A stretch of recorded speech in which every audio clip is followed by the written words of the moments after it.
দেখতে পাচ্ছেন গাড়িগুলোরই ফটো করছি অলরেডি আমরা, কিছু ফটো করতে পারছি না, গাড়িগুলোরই ফটো করছি অলরেডি। আর এখানে প্রচুর লোক এখানে উপস্থিত রয়েছেন, দেখতে পাচ্ছেন আমি এখানে রয়েছি, দেখতে পাচ্ছেন প্রচুর লোক এখানে উপস্থিত রয়েছেন, যেখানে আমরা ইসলামপুর রয়েছি অলরেডি। ইসলামপুরে যে মিটিংটি হয়েছে সেই মিটিং নিয়ে আপনাদেরকে দেখাবার চেষ্টা করছি। তো অবশ্যই বেড়ে থাকবেন আমাদের অনেক এখানে কাকা এবং দিদি ভাইরা রয়েছে, তেনাদের কাছে আমরা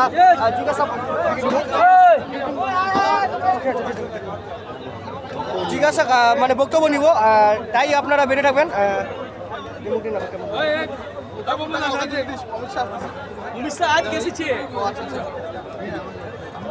সোশ্যাল মিডিয়া জুড়ে একাধিক প্রতিবাদ করতে দেখা যায়, আজকেও পরিবর্তন যাত্রায় উপস্থিত হয়েছেন ইসলামপুরের জায়গায়, কি বলবেন?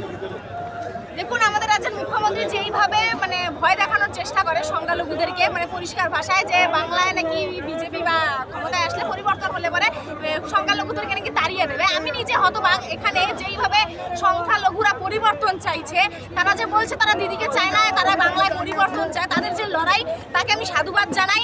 আর বাংলায় সত্যি পরিবর্তন দরকার। আর ওনারা মানে সংখ্যালঘুদেরকে নিয়ে বারবার যে ভয় দেখানোর চেষ্টা করে, সেই ক্ষেত্রে মানে সংখ্যালঘুরা যে চোখে আঙুল দিয়ে বুঝিয়ে দিল আর বাংলার মানুষের জন্য একটা কি বলবো তথ্য দিয়ে গেল যে এই সরকার কারণ না, নিজের স্বার্থ ছাড়া এই সরকার কারো কিচ্ছু বোঝে না, শুধুমাত্র নিজের স্বার্থ সিদ্ধি করার জন্য এই সরকার শুধুমাত্র মাথা ঘামায় আর নিজের ভাইপোকে ভালো রাখার জন্য মাথা ঘামায়। এই সরকার কারো না, এই সরকার শুধুমাত্র নিজের স্বার্থটা বোঝে আর নিজের ভাইপোর স্বার্থটা বোঝে।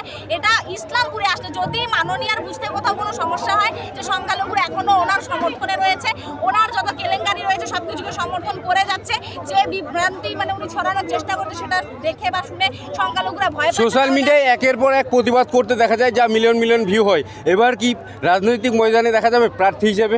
না না, আমার বয়স, আমার রাজনীতিক প্ল্যাটফর্মে আসার কোনো বর্তমানে ইচ্ছে নেই। আমি বাংলার বুকে পরিবর্তন চাই, বাংলার মানুষ ভালো নেই, বাংলার মানুষের কণ্ঠস্বর বলে আমি নিজেকে মনে করি।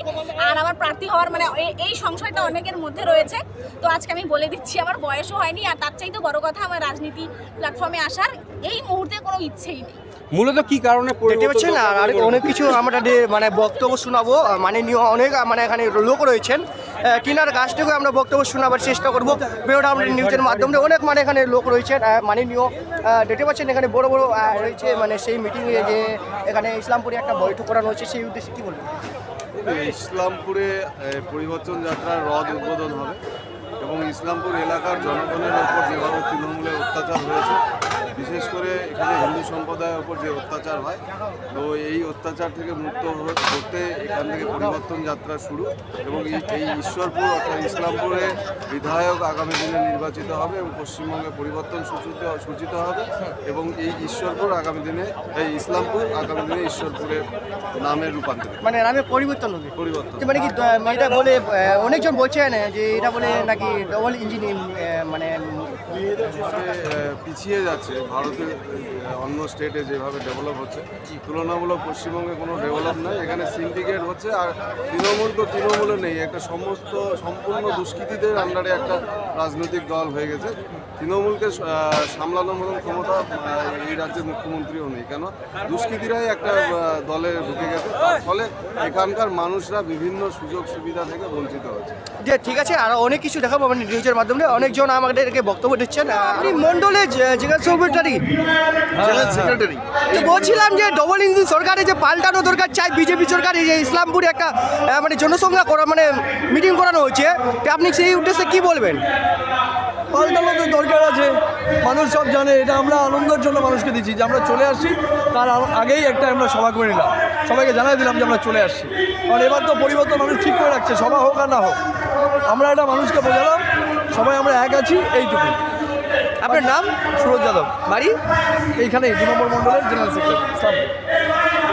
বলছিলাম যে ডবল ইঞ্জিন সরকার পাল্টানোর দরকার যাই বিজেপি সরকার, ইসলামপুরে এক বড়সড় একটা বিরাট একটা বৈঠক হচ্ছে, সেই উদ্দেশ্যে আপনি কি বলবেন? পাল্টানো দরকার, এটা মোদিজি প্রথম মালদায় এসে মালদার বৈঠক থেকেই বলে গেছেন যে পাল্টানো দরকার চাই বিজেপি সরকার। এই স্লোগান প্রথম মোদিজি মালদার ভাষণে প্রথম শুরু করেছেন বাংলার বুকে। আজকে আমরা বুঝতে পারছি দিদিমণি বলছেন চা বানান, ঘুগনি বানান, মুড়ি বানান, বানিয়ে বাজারে চলে যান, তাতেই আপনার সংসার চলে যাবে। আমরা এই পরিবর্তন চাইনি। আমার শিক্ষিত ছেলেমেয়েরা ঘুগনি মুড়ি বেচার জন্য পড়াশোনা করছে না, পড়াশোনা করছে তার চাকরির জন্য। যার জন্য আমাদের ভারতীয় জনতা পার্টির যুব মোর্চার নেতৃত্বে চাকরি চাই বলে বিভিন্ন অনুষ্ঠান আমরা করছি। আগামী দিন বিজেপি বাংলায় ক্ষমতায় আসলে 26-এর নির্বাচনে আমরা দেখাতে চাই যে ঝালমুড়ি বিক্রি করে আর চপ ঘুগনি বিক্রি করে বাংলার ছেলেমেয়েরা এই পথ দেখাবে না। কারণ আগামী দিন যা হতে চলেছে, 1,500 টাকায় আমার এখানকার যে সমস্ত শিক্ষিত ছেলেমেয়েরা তাদেরকে তাদের মেরুদণ্ড কিনে নেওয়ার চেষ্টা চলছে মমতা ব্যানার্জির হাত দিয়ে। 1,500 টাকায় একটি সংসার চলে না। তাই আমাদের একটাই বক্তব্য সাধারণ আপামর মানুষের কাছে, সেখানে হিন্দু মুসলমান বলে কিছু নেই, সমস্ত সম্প্রদায়ের মানুষ, তৃণমূল, সিপিএম, কংগ্রেস, সমস্ত শ্রেণীর মানুষের কাছে আবেদন, আপনাদের যে ঝান্ডা সেই ঝান্ডা বাড়িতে রেখে আসুন। এবার কেবলমাত্র বিজেপির ঝান্ডার তলায় আসতে হবে না, বিজেপির পতাকা তলে আসতে হবে না, বিজেপির পদ্মে ছাপ দিন, দিয়ে আগে আপদকে বিদায় করুন বাংলা থেকে, তারপরে আবার ফিরে গিয়ে নিজের নিজের নির্বাচনে আপনারা নিজের নিজের পতাকা তৈরি ধরুন। কিন্তু বিজেপি ছাড়া এই বাংলাকে বাঁচাবার না, অনেকজন বলছে বলে ডবল ইঞ্জিন সরকার, এটা কি আসলে ডবল ইঞ্জিন সরকার? অবশ্যই কেন্দ্রেও সরকার থাকবে, এখানেও সরকার থাকবে, যেটা আজকে 21টি রাজ্যে ভারতীয় জনতা পার্টি ক্ষমতায় আছে। ডবল ইঞ্জিন এই কারণেই, কেন্দ্রে বিজেপি আছে, রাজ্যেও বিজেপি আসলে দুটো ইঞ্জিন আসবে। এই যে 8 লক্ষ হাজার কোটি টাকার দেনা বাংলার বুকে, এই দেনা থেকে আমরা মুক্ত হতে চাইছি। তাহলে মমতা ব্যানার্জি প্রতি বছর লোন করছে আর দুর্গাপূজার টাকা দিচ্ছে আর বিভিন্ন রকমভাবে তারা চালাচ্ছে। আমরা চাই এর পরিবর্তন, আর এই পরিবর্তন আগামী 26-এর যে নির্বাচন সামনে আসছে, এই নির্বাচনে বাংলার মানুষ এবার মমতা ব্যানার্জির বিসর্জন দেওয়ার জন্য রেডি।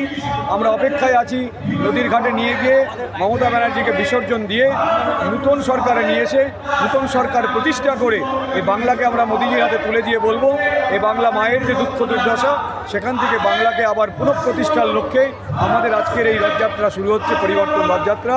আমাদের সর্বভারতীয় সভাপতি মাননীয় নীতিন নবীনজি ল্যান্ড করে গেছেন, ওনার হেলিকপ্টার নিয়ে এখনই প্রবেশ করবেন। আমরা তাকে স্বাগত জানিয়ে আমাদের এই পরিবর্তনের মধ্যে দিয়েই আগামী বাংলার পরিবর্তনের আমরা আজকে সূচনা করছি। আপনার নাম? মানবেন্দ্র চক্রবর্তী, বাড়ি? সহসভাপতি, মালদা জেলা দক্ষিণ। আচ্ছা, বলছিলাম 2024-এ যে পাল্টানো দরকার চাই বিজেপি সরকার, সেই মানে আমাদের মানে এই যে ইসলামপুরে একটা বৈঠক হচ্ছে, সেই বৈঠক নিয়ে কি বলবেন আপনি? এটা আমাদের পরিবর্তন সভা, সেই পরিবর্তন সভার আমাদের জনগণের একটা বার্তা যাচ্ছে যে সরকার আমাদের হয়ে গেছে বিজেপি, ডাবল ইঞ্জিনের গভর্নমেন্ট, আর তার জন্য আমরা পরিবর্তন সভা করে একটা ভালো মেসেজ দেওয়ার চেষ্টা করছি আমরা, কে সংখ্যালঘু নেতা টিএমসি পার্টির যেগুলো সংখ্যালঘুর নেতা, তারা কি করলো? তারা তো সংখ্যালঘুর জমিন চিন্তাই করলো, তারা সংখ্যালঘুর ইনসাফ পঞ্চায়েত খারাপ করলো, তারা সংখ্যালঘুর জন্য থানাটাকে দালালিরভাবে ইনসাফ করে পঞ্চায়েতকে ওখানে টাকা তোলা খায়। সেই তলাবাজ পার্টি টিএমসির, তার বিরুদ্ধে আজকে আমরা এখানে যে পরিবর্তন সভা হচ্ছে, তার জন্য সংখ্যালঘু সবাই আসে গেছে আমার সঙ্গে, দেখছেন আপনি করে আসলো। বলছিলাম বলে গোয়ালপুকুর থেকে শুনছি বলে এখানে বলে 4,000 লোক আসতেছে নাকি, এমনটাই মানে আপনি বলেছেন, মানে নিউজে দেখলাম। আপনি আমার গাড়ির কাফেলাগুলো দেখলেন, যতগুলো গাড়ি আছে সব গাড়ির মধ্যে দেখলেন 8টা 9টা 10টা করে লোক আছে, 10টা করে 8টা করে 9টা করে লোক আছে। তাহলে গাড়িগুলো গুনতে পারেন, 140টা গাড়ি আমার সঙ্গে ছিল, যেগুলো পার্কিংয়ে ছিল, স্লিপ কাটছিল, সেগুলো আমি ছাড়ে আসলাম, সময় ছিল না। কিন্তু আমি একটা কথা বলবো, যদি এরকম প্রোগ্রামে আমাদেরকে আসতে হয় ইসলামপুরে, তাহলে আবার আমরা বলছি যে গোয়ালপুকুরে একটা জয়েনিং করব, যার মধ্যে 7,000 মুসলিম পরিবার জয়েনিং হবে আমার নেতৃত্বে, আমি জয়েন করাবো। ডাইরেক্ট বলছি আমি কথা, মানে সংখ্যালঘু কিছু পাচ্ছে না, সংখ্যালঘুকে বকা বানায় এই শ্রীমতী মমতা ব্যানার্জি। খালি মাথার উপরে কাপড়টা রাখলে আমরা সংখ্যালঘু আমরা বকা বনে যাই, আর বকা বনবো না।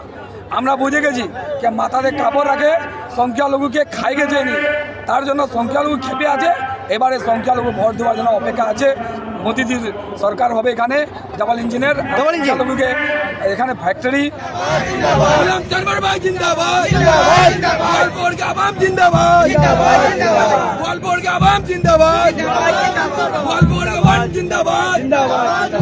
भारतीय जनता पार्टी जिंदाबाद।